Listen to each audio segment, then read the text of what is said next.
Bom, pessoal, vamos lá. Inegavelmente, o mercado de juros segue super complexo, né? O Gianto e o Bruno trouxeram aí esses updates. O Peixoto fala um pouco de como é que isso impacta na bolsa e os setores.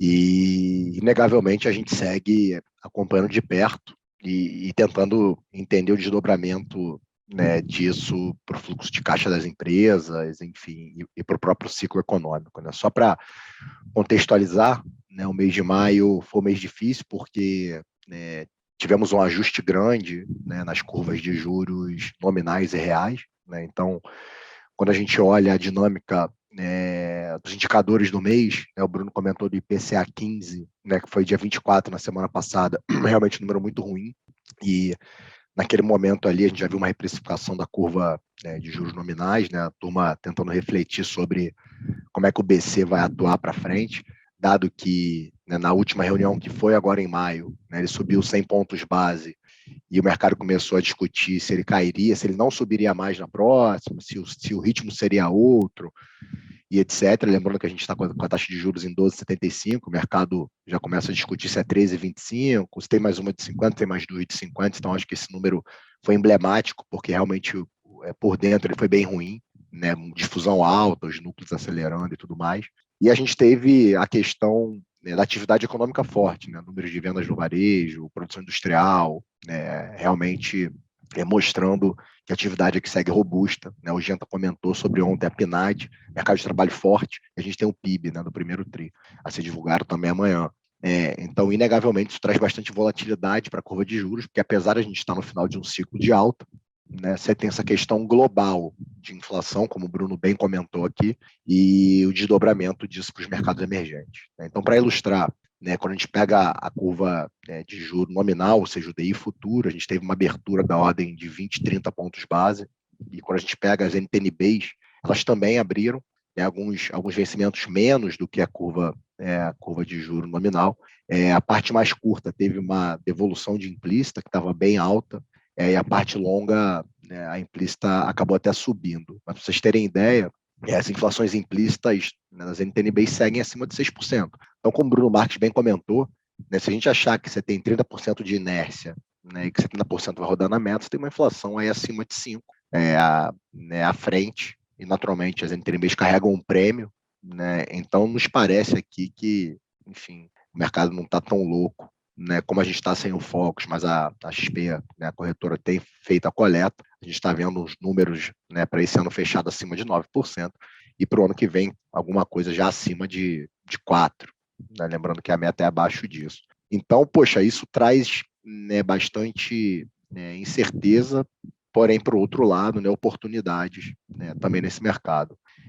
No mês passado, a gente comentou um pouco sobre a performance dos fundos pós-fixados, né, que é aqueles fundos que carregam majoritariamente LFTs.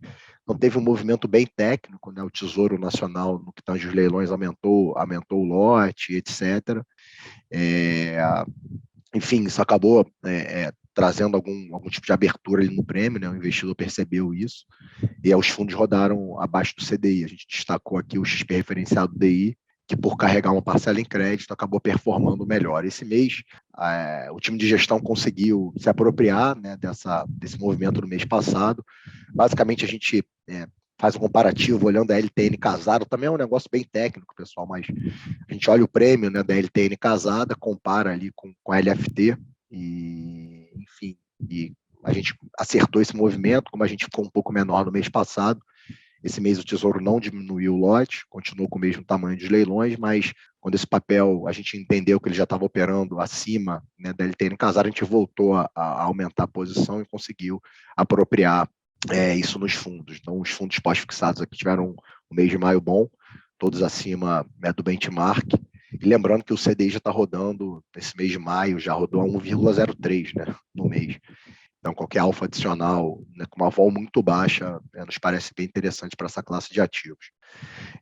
Olhando os fundos de crédito, né, também a gente conseguiu entregar boa performance. Para vocês terem ideia, o pipeline, né, desse mundo high grade está super aquecido. A gente tem um tracking aqui que a gente revisita praticamente diário, né, em bases diárias. tinha 13 bilhões de reais aqui em análise, tá? Entre os diferentes emissores. A gente tem começado a ser um pouco mais seletivo, porque por mais que a alavancagem geral do setor corporativo, né, tenha caído nos últimos 10 anos, né, algumas casas soltaram uns estudos interessantes, mas a gente já vem mencionando isso aqui, né, sobretudo quando a gente compara ali com 2015, as empresas efetivamente estão menos alavancadas, né, do que aquele período. A gente começa a ficar mais preocupado, porque nos parece que esse juros vai ficar alto por mais tempo. E, inegavelmente, né, para alguns modelos de negócios, para alguns setores que têm a margem mais apertada, o Peixoto falou aqui do varejo e tudo mais, a gente tem que ficar mais atento, né, porque isso pressiona bastante, né, o fluxo de caixa livre das companhias.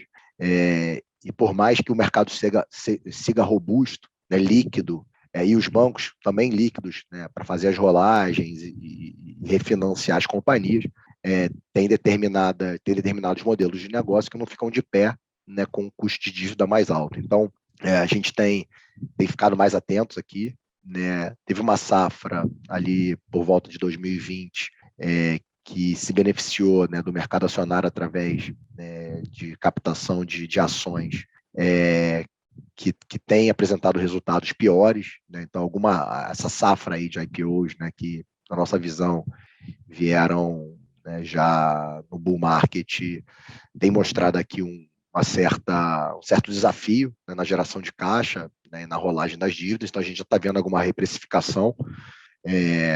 Quando a gente olha aqui o setor de construção civil, né, Peixoto comentou também ali de aço longo, as empresas realmente estão perdendo margem, né, entraram nesse trend de lançamento com uma inflação na construção civil alta, então isso pressiona a margem. E como, né, elas não têm determinados setores, determinados nichos que elas atuam, não conseguem repassar tanto preço, a gente começa a perceber que o custo da dívida começa também a pressionar ainda mais. Então, a gente tem sido um pouco mais comedido aqui, diligente, tá? Mas a gente, nesse mundo mais high grade, a gente não vê grandes problemas no curto e médio prazo. Tá? Efetivamente, seguir monitorando esse ciclo econômico, o cenário de juros e como é que, né, vão se dar aí os desdobramentos do segundo semestre. A gente tem ciclo de alta de juros nos países desenvolvidos apenas no começo, como o Bruno bem comentou, a gente tem eleição no Brasil, enfim, a gente tem questões fiscais, né, que nos parecem estar longe de estarem endereçadas. Então, o ciclo macro aqui ele está sendo bem preponderante, né, na nossa tomada de decisão. No que tange as nossas exposições ao mundo mais high yield, né, e vocês perceberam que a gente decidiu fechar para captação, né, a nossa família de fundos de crédito estruturado. Isso foi uma discussão grande e longa aqui que a gente teve na XP Asset, porque é um portfólio antigo, né, talvez o portfólio mais antigo do mercado. Lembrando que o XPCE 120 a gente começou ele em 2015, então num momento difícil, né, do ciclo econômico. E algumas operações nos chamaram a atenção, né? Teve uma operação que veio a mercado que ficava no balanço dos bancos e os bancos trouxeram a mercado, que a gente perdeu bastante tempo aqui analisando, a gente envolveu 2 times aqui de análise e a gente brinca quando a gente fica muito tempo debatendo, né, se deve ir ou não, a gente não tem que ir. Mas essa foi emblemática, foi uma operação que tinha uma remuneração que nos parecia adequada, mas inserida num setor, né, que consome muito capital, que tem uma competição alta, e o management não nos parecia muito preparado para enfrentar, né, um ciclo mais difícil, e a gente acabou não seguindo em frente. Aí a gente viu que o mercado absorveu. Isso nos chamou a atenção porque, a partir daquele momento, né, a gente começou a entender que seria mais difícil a gente tomar decisão, né, para esse mercado, porque é um mercado que não tem tanto acesso, né, são empresas que não têm tanto acesso ao mercado de capitais, né, que eventualmente, né, os acionistas já não estão tão capitalizados, né, pela necessidade de algum aporte de capital. E pelo nível de caixa que a gente carregava nos fundos, né, a gente conversou com alguns alocadores e como a gente sempre faz aqui na XP Asset, a gente decidiu tomar a decisão até o consumo de caixa, né, ocorrer, né, ao longo dos próximos meses, e a gente entender melhor também o ciclo econômico. Então, a gente decidiu fechar agora no mês de maio. Para vocês terem ideia, nesse ano já foram desembolsados cerca de 370 milhões de reais para esses fundos. Então, é bastante dinheiro. Tá? Lembrando que a gente mantém um portfólio pulverizado, tanto em single names quanto em setores. Né? Então, a gente, enfim, desembolsou quase R$500 milhão, mas ainda assim, com caixa nos níveis de 25%, a gente decidiu fechar para novas captações. Tá? Então, foi justamente para preservar ali o nosso retorno histórico e o nosso investidor, né, que já está no fundo.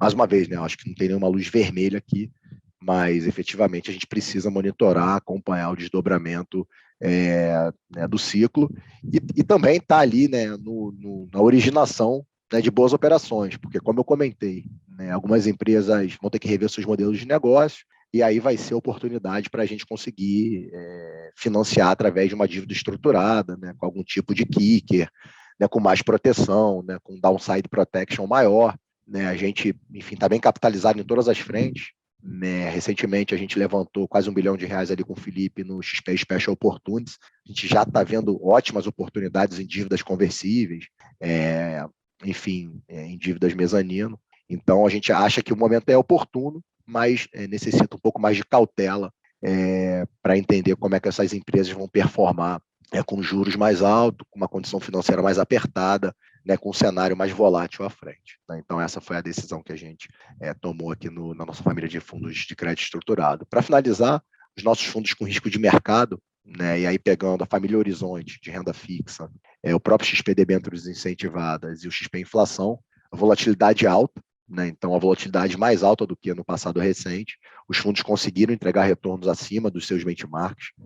O XP Horizonte até a cota do dia 30, né? Estava ali rodando 94, 95 do CDI.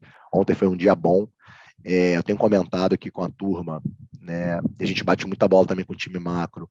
Esse é um mercado que a gente tem que ficar atento aqui nas oportunidades e também eu acho que não tem, pelo menos na renda fixa, que a gente opera com uma vol mais baixa, difícil a gente enxergar uma posição estrutural aqui de longo prazo. Então, a gente está muito mais atento, né, às variações de preço, porque a gente tem que manter uma vol baixa. Então, poxa, a gente entende que a posição trouxe um retorno, etc. A gente sai e fica monitorando para voltar.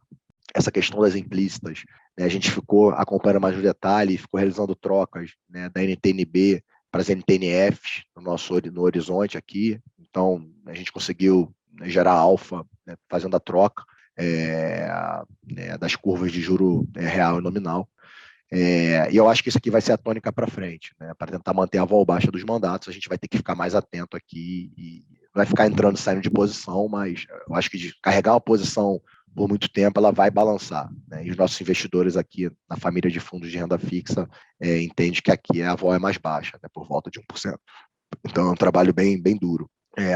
Em linhas gerais é isso, pessoal. A gente segue vendo bastante inflow para a indústria, porque o CDI nesses níveis realmente é quase imbatível, né? O investidor não carregar grande parcela de investimentos em CDI, mas quando a gente olha, né, para a grade de produtos da XP Asset, pega ali nossa família de fundos macro, pega a nossa família de fundos de renda variável, e quando a gente olha em perspectiva, né, como um todo, a gente tem se posicionado muito bem em bases comparativas com a indústria. Né? Então, o investidor aqui consegue parar e alocar todo o seu portfólio, porque renda fixa, macro, renda variável, private equity, venture capital, enfim, a gente consegue ser solução completa para todos os investidores e eu também acredito que a gente aqui consegue passar a informação, né, nas nossas lives mensais, nas nossas cartas, em todas as interações que a gente tem com os nossos investidores, de uma forma bem rápida. Né? Então, efetivamente, acho que corrobora um pouco do nosso trabalho.